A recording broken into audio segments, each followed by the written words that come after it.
Welcome back. इस video के अंदर हम बात करेंगे फॉर लूप के बारे में। तो फॉर लूप को समझने से पहले समझ लेते हैं कि लूप जो है वो क्या होती है। सो गाइस, जो लूप होती है हमारे पास, उसका मतलब ये होता है कि हम किसी टास्क को जो है वो रिपीटेडली जो है वो परफॉर्म कर सकते हैं, मतलब किसी चीज के ऊपर बार बार जो है वो रिपीट करना। सो पाइथन के अंदर हमारे पास दो तरह के लूप हैं, फॉर लूप और व्हाइल लूप। उनको यूज करके हम ये कर सकते हैं कि हम किसी आइटरेबल के ऊपर जो है वो आइटरेट कर सकते हैं और कोई ऑपरेशन या मतलब हमने मल्टीपल दफा कोई ऑपरेशन परफॉर्म करना है वो हम जो है वो परफॉर्म कर सकते हैं। सो यहाँ पे हमारे पास है आइटरेबल। इसका मतलब ये है कि हमारे पास जो डेटा टाइप है, हमारे पास लेट्स से कि हमारे पास स्ट्रिंग है, लिस्ट है, टपल है, डिक्शनरी है, तो वो हमारे पास आइटरेबल है। हम उनके ऊपर जो है वो आइटरेट कर सकते हैं और उनकी वैल्यूज को जो है वो देख सकते हैं, या कोई ऑपरेशन के ऊपर जो है वो परफॉर्म कर सकते हैं। लेट्स से कि अगर मैं लिस्ट बनाता हूँ, उसके मेरे पास 100 आइटम्स है, तो मैं अगर मुझे उनकी वैल्यूज को देखना है तो मैं क्या यूज करूंगा, इंडेक्सेस का यूज करूंगा और मैं प्रिंट स्टेटमेंट का जो है वो यूज करूंगा। और मैं इंडेक्सेस का यूज करके 100 दफा जो है वो प्रिंट स्टेटमेंट जो है वो लिखूंगा, तो मेरे लिए जो काम है ये कम्प्लेक्स हो जाएगा। सो इस काम से बचने के लिए हम जो है सिर्फ दो लाइनों के अंदर ही हम क्या करेंगे, हम लूप का जो है वो यूज करेंगे, फॉर लूप या व्हाइल लूप। हम उन सारी वैल्यूज के ऊपर आइटरेट करके एक दो लाइन के अंदर जो तमाम वैल्यूज को जो है वो देख सकते हैं। और अगर हमें कोई वैल्यू उसमें से निकालनी है, देखना है कि कंडीशन चेक करनी है, किसी वैल्यू को जो है वो परफॉर्म करनी है, तो हम उस लूप के अंदर जो है वो इजीली परफॉर्म कर सकते हैं। सो जो हमारे पास है फॉर लूप, उस वीडियो को हम देखेंगे। नेक्स्ट वीडियो के अंदर हम व्हाइल लूप देखेंगे। तो यहाँ पे हमारे पास जो लूप फॉर लूप है, जो सिंटैक्स है वो हम यहाँ पे जो है सबसे पहले फॉर का कीवर्ड लगाते हैं। उसके बाद हम यहाँ पे आइटम या कोई भी जो वेरिएबल का नाम होता है वो हम यहाँ पे जो है वो लिख लेते हैं। देन उसके बाद हम यहाँ पे इनका कीवर्ड लगाते हैं और यहाँ पे जो भी हमारा आइटम होता है, मतलब हमारी लिस्ट होती है, स्ट्रिंग होती है, जो भी हमारी टपल है या डिक्शनरी है, वो हम यहाँ पे जो है वो लिख देते हैं। और उसके बाद यहाँ पे जो भी हमने ऑपरेशन परफॉर्म करना है, यहाँ पे कॉलन लगाते हैं, फिर यहाँ पे इंडेंट करते हैं और यहाँ पे जो भी हमने ऑपरेशन परफॉर्म करना है हम इस इंडेंट के अंदर जो है यहाँ पे परफॉर्म कर लेते हैं। तो इसको जब हम प्रैक्टिकली करके देखते हैं तो उसके लिए मैं जुपिटर नोटबुक के अंदर जो है वो चला जाऊंगा। सो गाइस, तो मैं जुपिटर नोटबुक के अंदर आ गया हूँ। तो यहाँ पे सबसे पहले मैं क्या करता हूँ, मैं यहाँ पे एक लिस्ट जो है वो बना लेता हूँ। मैं यहाँ पे लिस्ट बना लूंगा माई लिस्ट के नाम से। एंड देन इसके अंदर मैं डिफरेंट वैल्यूज जो है यहाँ पे स्टोर करवा लेता हूँ। मैं यहाँ पे डिफरेंट वैल्यूज इसके अंदर जो स्टोर करवा लेता हूँ। मेरे पास यहाँ पे डिफरेंट वैल्यूज हैं वो इसके अंदर आ जाएंगी। सो लेट्स से क्या मुझे इनकी वैल्यूज के जो है वो प्रिंट करना है, तो मैं सिंपली क्या कर सकता हूँ, मैं यहाँ पे यूज कर सकता हूँ, मैं जो तमाम वैल्यूज हैं वो देखेंगे। तो मैं यहाँ पे सिंपली क्या कर सकता हूँ, मैं यहाँ पे जो मेरी लिस्ट है उसका मैं यहाँ पे जो है वो लिख लूंगा नाम, और सिंपली मैं जो इंडेक्स है वो यहाँ पे पास करूंगा, तो मेरे पास जो वैल्यू होगी उस इंडेक्स वैल्यू जो है वो आ जाएगी। इसी तरह मेरे पास जो है वो डिफरेंट वैल्यूज हैं यहाँ पे, तो मैं उनको करने के लिए सिंपली क्या कर सकता हूँ, मैं यहाँ पे इसको कॉपी कर सकता हूँ और यहाँ पे पेस्ट करके जो भी इंडेक्स यहाँ पे पास कर लूंगा, तो मेरे पास सारी वैल्यू जो है वो आ जाएंगी। लेट्स से कि मेरे पास यहाँ पे जो लिस्ट है वो बहुत ही बड़ी है और मैंने उनकी वैल्यूज के जो है वो प्रिंट करवाना है और देखना है कि कौन सी वैल्यू जो है वो किस इंडेक्स पर कौन सी वैल्यू जो है वो पड़ी है। तो मेरे लिए ये जो काम है ये मुश्किल हो जाएगा। तो इस काम से बचने के लिए हम यहाँ पे लूप का जो है वो इस्तेमाल कर सकते हैं।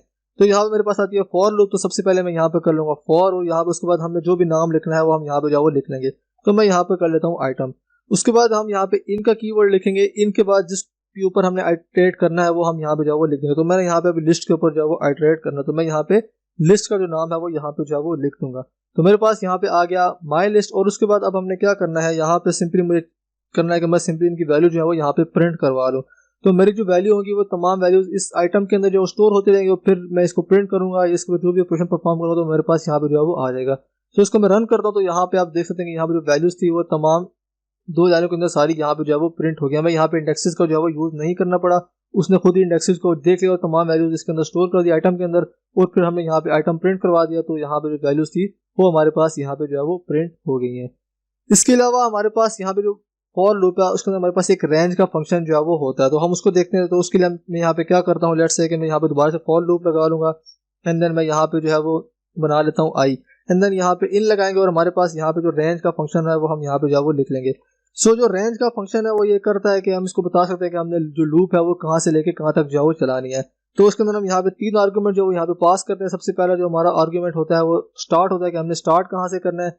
फिर हमारे पास जो होता है स्टॉप, और उसके बाद हमारे पास होता है स्टेप। तो हम यहाँ पे इसको अप्लाई करके देखते हैं। तो मैं यहाँ पे स्टार्ट करना चाहता हूँ 0 से, और मैं यहाँ पे जाना चाहता हूँ 100 तक। एंड देन 100 तक मैं जाना चाहता हूँ। मैं यहाँ पे क्या करना चाहता हूँ, मैं यहाँ पे जो है वो 2 का स्टेप जो जाना चाहता हूँ, और यहाँ मैं चाहता हूँ कि यहाँ पे जो इवन नंबर है वो मेरे पास यहाँ पे जो है वो प्रिंट हो जाए। तो मैं यहाँ पे इस तरीके से करूंगा। एंड देन मैं यहाँ पे सिंपली जो प्रिंट स्टेटमेंट है यहाँ पे इसके अंदर जो लिख लूंगा, इसको मैं रन करूंगा। तो यहाँ पे आप देख सकते हैं यहाँ पे जो हमारे पास इवन नंबर है वो तमाम यहाँ पे हमारे पास जो है वो प्रिंट हो गए हैं। इसके बाद अगर मैं यहाँ पे लिख देता हूँ 1, तो यहाँ पे आप देखेंगे कि हमारे पास जो ऑड नंबर इवन नंबर जो मिक्स है वो हमारे पास यहाँ पे जो प्रिंट हो रहे हैं, मतलब सारी नंबर हमारे यहाँ पे जो वो प्रिंट हो रहे हैं, मतलब यहाँ पे जो स्टेप है वो 1 का ही हमारे पास जो है वो आ गया है। इसके बाद अगर मैं यहाँ पे देता हूँ 5 का स्टेप, तो मेरे पास यहाँ पे आप देखते हैं यहाँ पे 0, 5, 10, 6 की वैल्यूज हैं वो हमारे पास यहाँ पे जो है वो प्रिंट हो रही है। सो इस तरीके से जो है वो हम यहाँ पे ऑपरेशन जो है वो परफॉर्म कर सकते हैं। इसके अलावा अगर हमने यहाँ पे करना है कि जो लूप अप्लाई करके हमने लिस्ट बनाती है और उसके अंदर हमने वैल्यूज को जो है वो अपेंड करना, तो वो भी हम यहाँ पे कर सकते हैं। मैं यहाँ पे कर लेता हूँ न्यू लिस्ट में, यहाँ पे जो है वो बना लूंगा न्यू लिस्ट, और यहाँ पे एम्प्टी लिस्ट मेरे पास यहाँ पे जो है वो आ जाएगी।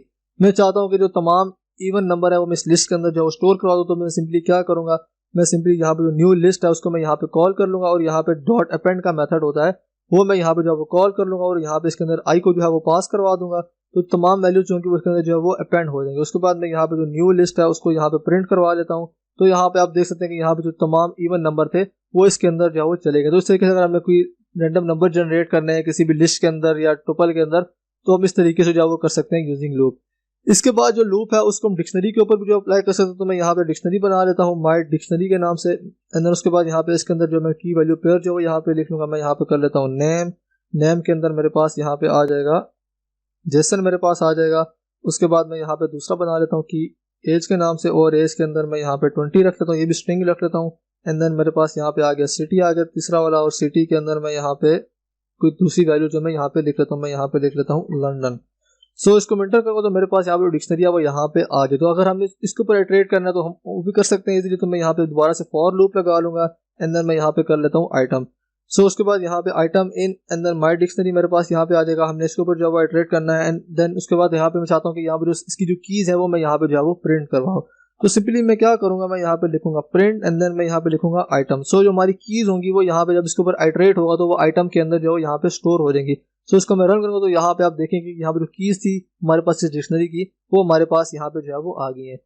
इसके साथ मैं चाहता हूँ कि यहाँ पे जो इनके साथ वैल्यूज है वो भी हमारे पास जो है वो प्रिंट हो। तो सिंपली हम क्या कर सकते हैं, हमारे पास डिक्शनरी का नाम हमें पता है, तो हमें की भी पता है की कहाँ कौन सी है। तो हमने क्या करना है कि हम डिक्शनरी का जो नाम है वो यहाँ पे लिख के उसको की पास करेंगे, तो हमारे पास जो उनकी वैल्यू है वो हमारे पास जो है वो आ जाएंगे। तो मैं यहाँ पे जो डिक्शनरी का नाम है माई डिक्शनरी है, अंदर हमें जो है उसकी की पता है कि हमारी की जो है वो कौन कौन सी है। तो हम सिंपली यहाँ पे आइटम को पास करेंगे तो हमारे पास इस तरीके से जो वैल्यूज हैं और कीज हैं वो दोनों इस तरीके से जो है वो आ जाएंगी।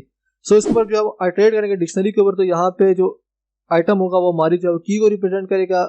तो की हमारे पास आ जाएंगी। आइटम के अंदर जो भी हम यहाँ वेरिएबल का नाम लिखेंगे उसके अंदर जो हमारी कीज आ जाएंगे। अगर हम डिक्शनरी के ऊपर आइटरेट करते हैं और फिर उसके बाद अगर हमें उसकी वैल्यूज को देखना, तो हम सिंपली यहाँ पे जो डिक्शनरी का नेम है उसके अंदर यहाँ पे जो हमारा जो भी वेरिएबल होगा, यहाँ पे आइटम में लिखा है, यहाँ पे अगर हमारे पास आई होता है तो हम इसके नाम के अंदर जो स्क्वायर ब्रैकेट के अंदर पास करेंगे, तो फिर हमारे पास जो वैल्यू है उस की वो भी हमारे पास जो है वो आ जाएंगी। सो इस तरीके से जब हम फॉर लूप को जो है वो यूज कर सकते हैं किसी भी चीज के ऊपर जो है वो आइटरेट करने के लिए। इसके अलावा अगर हमें स्ट्रिंग के ऊपर आइटरेट करना है वो भी हम यहाँ पे कर सकते हैं। मैं यहाँ पे कर लेता हूँ फॉर कैरेक्टर, एंड देन यहाँ पे मैं स्ट्रिंग है वो यहाँ पे जो है वो लिख लूंगा। मैं यहाँ पे कर लेता हूँ हेलो वर्ल्ड, में यहाँ पे जो है वो लिख लूंगा। उसके बाद क्या होगा, सिंपली मैं यहाँ पे आई को प्रिंट करवा दूंगा, तो तमाम कैरेक्टर्स होंगे वो सिंगल सिंगल इस तरीके से मेरे पास यहाँ पे जो है वो प्रिंट हो जाएंगे। तो सॉरी, मेरे पास यहाँ पे कैरेक्टर था तो मैं यहाँ पे इस तरीके से प्रिंट करूंगा, तो यहाँ पे मेरे पास इस तरीके से जो कैरेक्टर है वो हमारे पास यहाँ पे सिंगल सिंगल जो है वो लाइन के अंदर जो है वो आ गए। सो इस तरीके से हम स्ट्रिंग के ऊपर भी जो है वो इजीली आइटरेट जो है वो कर सकते हैं। सो जो कॉन्सेप्ट है ये समझ आ गया होगा फॉर लूप का। So see you in the next video.